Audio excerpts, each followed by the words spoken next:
नमस्कार, मैं राहुल तिवारी स्वागत करता हूं आपका आपकी आवाज़ पर। बिना साज बिना आवाज़ हम उठाएंगे आपकी आवाज़। डर भी नहीं किसी का, ना किसी का लिहाज, क्योंकि हमारा लक्ष्य है एक जागरूक समाज। दोस्तों, आपकी आवाज़ को एक लंबा समय हो गया है और मैं शुक्रगुज़ार हूं आप सभी का कि आपने हमारे चैनल आपकी आवाज़ को भरपूर सहारा है और समय समय पर आपकी सलाह भी हमें मिलती रहती है। आज का ये एपिसोड कुछ ख़ास है। आगे कुछ महत्वपूर्ण जानकारी चैनल के माध्यम से आपको मैं देना चाहता हूँ।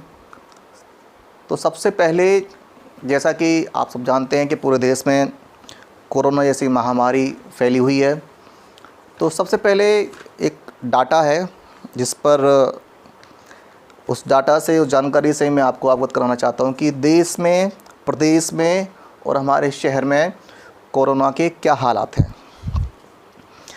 पूरे देश की बात की जाए तो वर्तमान में जो कुल एक्टिव केस हैं 28,13,658 एक्टिव केस वर्तमान मौजूद हैं। इसमें से लगभग 1.5 लाख मरीज़ कोरोना के ठीक हो चुके हैं और अभी तक 1,95,000 से ज़्यादा, लगभग 2 लाख मौतें कोरोना जैसी भयानक बीमारी से हो चुकी है। वहीं पर हम मध्य प्रदेश की बात करते हैं तो मध्य प्रदेश में अभी तक 5,11,990 कुल केस अभी तक ट्रेस किए जा चुके हैं। 5 लाख से ज़्यादा कोविड पेशेंट हमारे मध्य प्रदेश में मिले हैं, जिसमें से वर्तमान में लगभग 92,000 एक्टिव केस हैं। इनमें से जो 5 लाख केस की मैंने बात की है, उसमें से लगभग 4 लाख लोग ऐसे हैं जिन्होंने कोरोना के खिलाफ़ जंग जीती और वो रिकवर होकर घर वापस लौटे या होम आइसोलेशन में ही उन्होंने अपने आप को ठीक किया। अभी तक जो कुल मौतों को जो आंकड़ा है मध्य प्रदेश में, वो 5,221 लोग जो है काल के गाल में समा चुके हैं अभी तक। तो इस प्रकार मध्य प्रदेश का जो मृत्यु दर है, जो डेथ रेशियो है, वो 1.02%, हालांकि बहुत कम है पूरे देश को देखते हुए, लेकिन ये जो मौत का जो आंकड़ा है ये कम हो सकता था यदि राज्य सरकार और केंद्र सरकार समय रहते व्यवस्थाओं को चाक चौबंद करने का प्रयास करती। हमारे शहर भिंड की बात करते हैं। आज की जो हालात है, कल 529 सैंपल भेजे गए थे, जिसमें से 44 पॉजिटिव मरीज़ आए हैं। 529 में से 44 मरीज़ कोरोना पॉजिटिव जिनकी रिपोर्ट आई है। वर्तमान में 274 एक्टिव केस हमारे शहर भिंड में है। और जिला अस्पताल प्रशासन भिंड की बात करें तो व्यवस्थाएं हैं, कुल 120 कोविड बेड अवेलेबल हैं जिला अस्पताल भिंड में। ऑक्सीजन बेड की बात करें तो 45 हैं। होम आइसोलेटेड जो पेशेंट हैं अभी तक वो 209 कोरोना के मरीज़ है जिन्होंने अपने आप को होम आइसोलेट किया है, घर पर ही रहकर वो अपना इलाज कर रहे हैं। और लगभग 41 लोग रिकवर हो गए हैं। अभी तक 17 लोग भिंड में कोरोना से जिनकी मौत हुई है, उनकी संख्या, उनका आंकड़ा है वो 17 का है कि अभी तक 17 लोग काल के गाल में समा चुके हैं। और पिछले लगभग 20 दिनों की बात की जाए तो 8 मौतें कोरोना से हो चुकी हैं। तो ये जो डाटा है हमारे देश, प्रदेश और हमारे शहर का, जो मैंने आपको बताया है,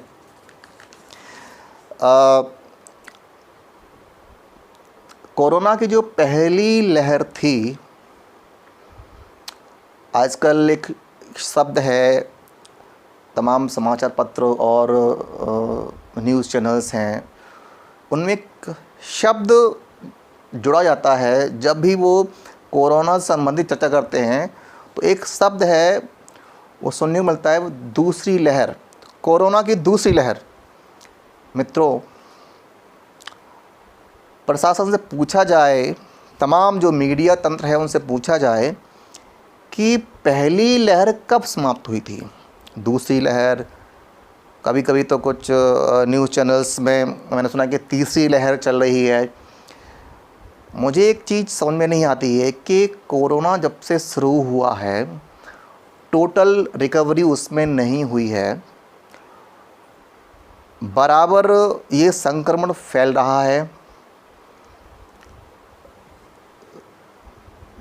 लगभग सितंबर के बाद, जुलाई अगस्त सितंबर के बाद कुछ रेशियो कम हुआ था, देश ने राहत की सांस ली थी। कोरोना नहीं गया था, संक्रमण बरकरार था, लोग मर रहे थे, लेकिन उसका जो असर है कुछ कम हुआ था। धीरे धीरे लगभग 6 महीने का समय सरकार के पास था, जो केंद्र सरकार है और जो अन्य राज्यों की जो राज्य सरकार हैं, इनमें अन्य अलग अलग दलों की सरकार है, जिसमें भाजपा है, कांग्रेस है और तमाम राजनीतिक दल हैं। कुछ राज्य में कोalition गवर्नमेंट भी है, जिसे हम डबल इंजन, ट्रिपल इंजन की सरकार कहते हैं या सुनते आए हैं तमाम मीडिया माध्यमों से। तो मैं बात कर रहा था कि जब पहली लहर समाप्ति ही नहीं हुई है तो दूसरी लहर या तीसरी लहर की बात कहाँ से आती है। ये जो वक्त मिला था केंद्र सरकार और राज्य सरकारों को, मेरे ख्याल से ये जो शांति युद्ध का जो समय था, जो शांति का जो टाइम था, जिसमें सरकार भरपूर तैयारी कर सकती थी। आज जो हाय तौबा मच रही है ऑक्सीजन या अन्य स्वास्थ्य सुविधाओं को लेकर के, इस दौरान यदि सरकारें या केंद्र सरकार इस दिशा में सकारात्मक और पूरे मनोबल से इसमें जुटी हुई होती, तो आज जो देश में ऑक्सीजन की किल्लत है, लोग जीवनदायिनी प्राणवायु ऑक्सीजन के अभाव में मर रहे हैं।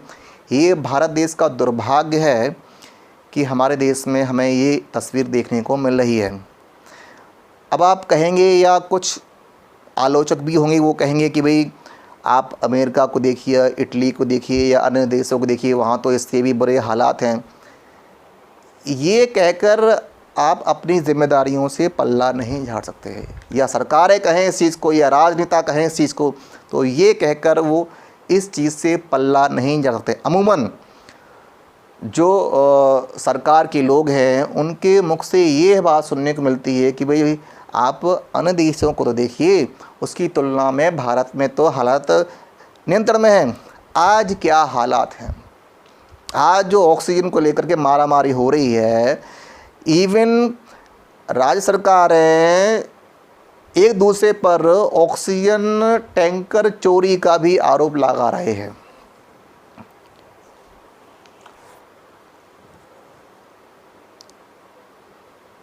आज की जो खबर है, मद्रास हाई कोर्ट जिसने खिंचाई की है केंद्र सरकार की और राज्य सरकारों को भी कि भाई, और सबसे पहले चुनाव आयोग, बंगाल, असम और तमाम 5 राज्यों में चुनाव का माहौल है, ताबड़तोड़ रैलियां हो रही हैं। व्हाट्सएप इंडस्ट्री में तमाम ऐसे वीडियो वायरल हुए हैं जिसमें देश के गृह मंत्री तक बिना मास्क के हॉस्पिटल में घूम रहे हैं, कोविड हॉस्पिटल में घूम रहे हैं।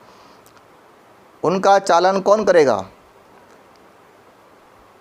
प्रशासन आम जनता का तो चालान कर रही है, 1000, 2000, 10,000 रुपए का चालान कर रही है। और ये चालान भिन्न भिन्न मुद्दों पर किया जा रहा है। इवन कोई सिंगल व्यक्ति अपने 4 पहिया वाहन में घूम रहा है तो कार को भी पब्लिक प्लेस करार दे दिया गया है। वहाँ भी यदि आप मास्क नहीं लगाते हैं तो आपको चालान भरना पड़ेगा। क्या यह सब कार्यवाही, क्या यह सब सख्ती आम जन के लिए ही है? मेरा सरकार से सवाल है, मेरा चुनाव आयोग से सवाल है। राज्य सरकार में बैठे सरकार के मुखिया से मेरा सवाल है, क्या आपकी आंखें मूंद चुकी हैं? क्या आप विवेक शून्य हो चुके हैं? एक तरफ आप सोशल डिस्टेंसिंग, कोविड गाइडलाइन का पालन करने की लोगों से अपील कर रहे हैं। इवन हमारे देश के प्रधानमंत्री कोरोना गाइडलाइन का पालन करने के लिए समय समय पर विभिन्न माध्यमों से, विभिन्न मीडिया माध्यमों से लोगों से अपील कर रहे हैं। वहीं दूसरी तरफ वे स्वयं भारी भरकम बड़ी संख्या में जो है चुनावी रैलियों में उपस्थित हो रहे हैं। वहाँ सोशल डिस्टेंसिंग की खुलेआम धज्जियाँ उड़ाई जा रही हैं। वर्तमान में बंगाल की बात करें तो बंगाल में अभी तक पाँचवा चुनावी उम्मीदवार है जो कोरोना से उसकी मृत्यु हो चुकी है। आज की लेटेस्ट खबर है कि लगभग 5 लोग जो चुनाव लड़ रहे थे बंगाल में, वो कोरोना के वजह से काल के गाल में समा चुके हैं। आगे आने वाला समय और भयावह होगा। भारत के राजनीतिज्ञों को शर्म आनी चाहिए, सरकार के नुमाइंदों को शर्म आनी चाहिए कि आप अपने राजनीतिक हित के लिए लोगों की बलि चढ़ा रहे हैं। कोरोना के जैसे हालात हैं हमारे देश में, लाखों की संख्या में लोग मर रहे हैं और आप चुनावी प्रक्रिया में इस प्रकार तल्लीन हैं कि आपकी आंखें मूंद चुकी हैं, आप विवेक शून्य हो चुके हैं।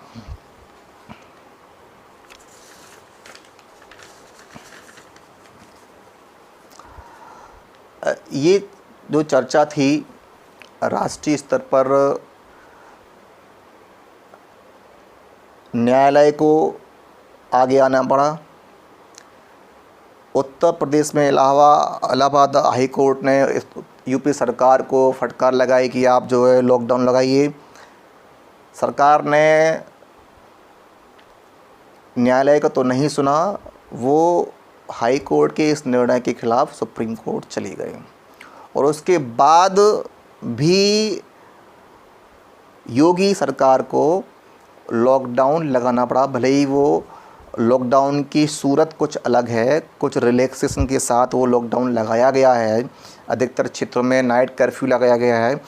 हाँ, ये जो चीज़ है नाइट कर्फ्यू का क्या औचित्य है? रात में तो लोग घरों में आराम करते हैं, सोते हैं। तो ये नाइट कर्फ्यू का जो बवाल है मेरे ख्याल से सेंसलेस है। मुझे लगता है कि इसमें कोई सार है, क्योंकि रात में तो सभी लोग घर पे रहते हैं और भीड़ भाड़ बहुत ही कम होती है अगर हम शादी और वैसे आयोजनों को छोड़ दिया जाए तो। आपकी आवाज़ चैनल ने 2 दिन पहले एक खबर दिखाई थी। उस खबर की क्लिप आप देखिएगा। दुकानदार भी सोशल डिस्टेंसिंग का पालन नहीं कर रहे हैं। देखिए, ये दोनों ही दुकानदार मास्क नाम मात्र को लगाए हुए हैं, मुंह बिल्कुल ढका नहीं है इनका। और दूसरी बात यहाँ पर यह है कि यहाँ पर प्रशासन का कोई भी अमला नज़र नहीं आ रहा है, कोई भी सुरक्षाकर्मी नजर नहीं आ रहा है जो इस बात की तस्दीक करे कि भी लोग सोशल डिस्टेंसिंग का पालन करें, मास्क का प्रयोग करें। फ़िलहाल हम देख सकते हैं कि यहाँ पर जाम के क्या हालात हैं।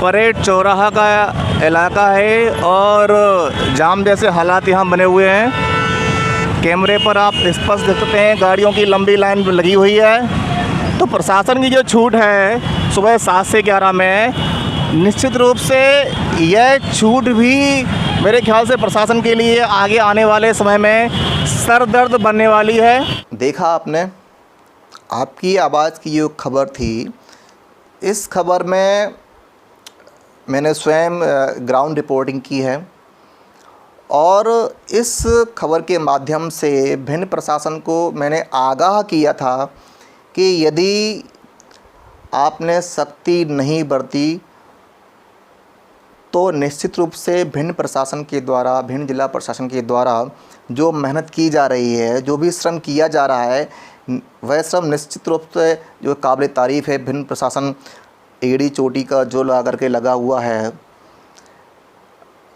7 से 11 का जो समय था वो समय इतना ख़राब था, और उस समय सोशल डिस्टेंसिंग की तो कहीं बात ही नहीं है।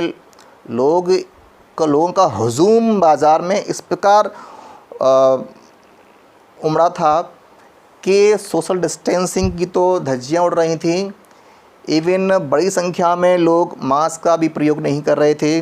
बाज़ार में दुकानदार मास्क का प्रयोग नहीं कर रहे हैं। सब्जी मंडी के हालात तो बद से बदतर देखे हैं आपने इस वीडियो में। इस खबर के 2 दिन बाद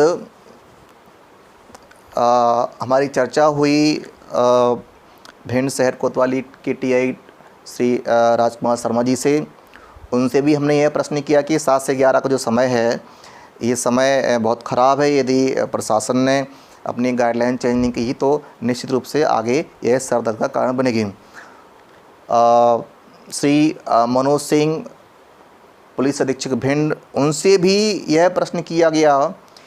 इवन मैंने स्वयं अपने मोबाइल से माननीय जिलाधीश महोदय श्री सतीश कुमार एस को मैंने व्हाट्सएप पर एक मैसेज किया था, और उस मैसेज के साथ मैंने एक वीडियो भी टैग किया था। जो भी भिंड के सूरत हाल थे, परसों एसपी साहब से शाम को मेरी बात होती है, और उसके कुछ ही समय बाद, उस समय जो पूरा प्रशासनिक अमला था वो जिला अस्पताल भिंड में मौजूद था।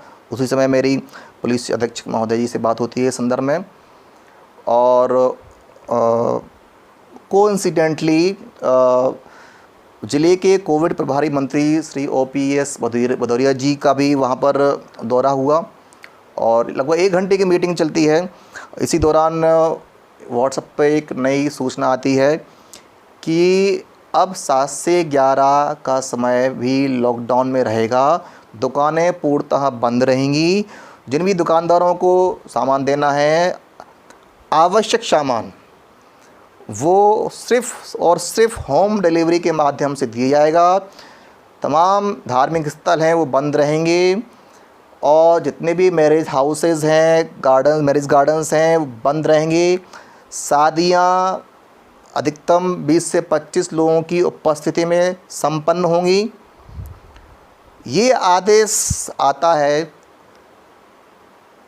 और इस आदेश के परिपालन में अगले दिन यानी कल पूरा भिंड प्रशासन, जिसमें SDM उदय सिंह सिकरवार साहब, CSP आनंद राय जी, आपके शहर TI राजकुमार शर्मा जी, और तमाम जो प्रशासनिक अमला है, नगर पालिका के कुछ अधिकारी, ये बाज़ार में फ्लैग मार्च करते हैं। और कल का जो सूरत हाल था बाज़ार का, देखने लायक था। प्रशासन को यही सख्ती शुरू से बरतनी थी। अगर ये सख्ती शुरू से बरती जाती तो निश्चित रूप से आज जो हालात शहर के बने हुए हैं वो पूर्णतः नहीं तो बहुत हद तक नियंत्रण में रहते। जनता जनार्दन भी गैर जिम्मेदार इतनी हो चुकी है। एक कहावत है कि जिस पर बीतती है वही जानता है। वह परिवार जिसने अपना परिजन खोया है कोविड के चलते, उनसे जाके पूछिए कि उन पर क्या बीत रही है।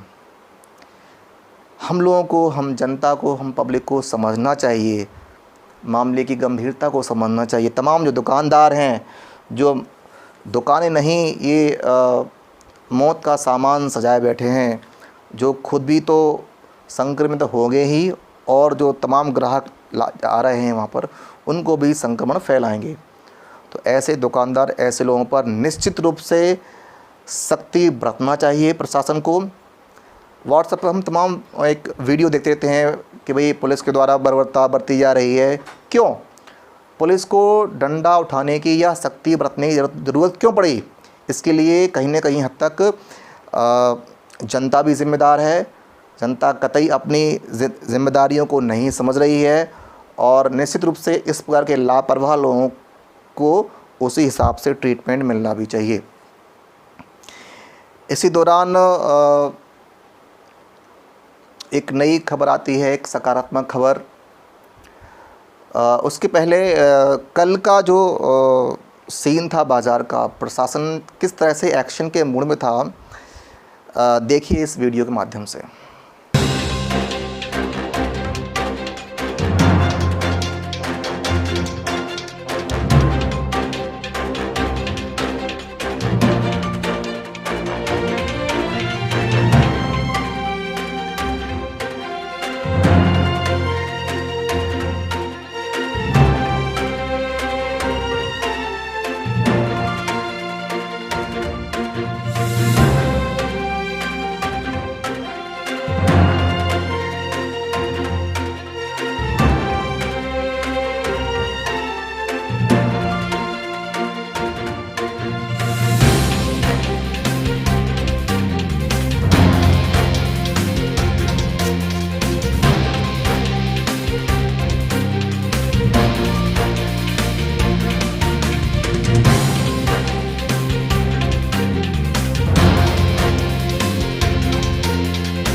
आपने देखा कि किस प्रकार से पूरा प्रशासन एक्शन के मूड में दिखाई दिया। वाहनों, यहाँ तक कि जो राहगीर बेमतलब बाज़ार में घूम रहे थे, उन पर भी चालान किया गया। और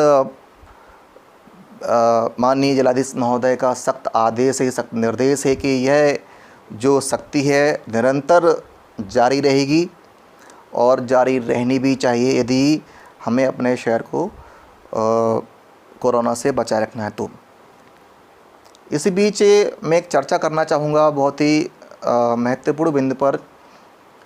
प्रशासन भरसक प्रयास कर रहा है, हमारा अस्पताल, जिला अस्पताल प्रशासन भी मेहनत में लगे हुए हैं, जो भी डॉक्टर्स हैं मेहनत कर रहे हैं। अनियमितताएं कहीं ना कहीं रहती हैं, उसके लिए अस्पताल प्रबंधन को व्यवस्थाओं को चाक चौबंद बनाने के लिए और अपनी जिम्मेदारी को समझने की भी ज़रूरत है।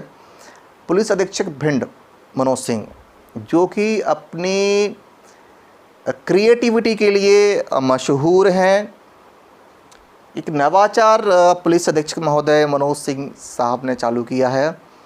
नवाचार यह है कि जो भी वैवाहिक दंपति जो शादी के बंधन में बनने जा रहे हैं, यदि वे 20 या 10 से 20 लोगों की उपस्थिति में अपनी शादी संपन्न कराते हैं तो एसडीएम साहब के द्वारा उनको पुरस्कृत किया जाएगा। और पुलिस अधीक्षक साहब श्री मनोज सिंह जी, उन्होंने कहा है कि वे खुद उन नव दंपति को अपने सरकारी वाहन में अपने घर पर लेकर जाएंगे और अपने परिवार के साथ उन नव दंपति के साथ डिनर करेंगे।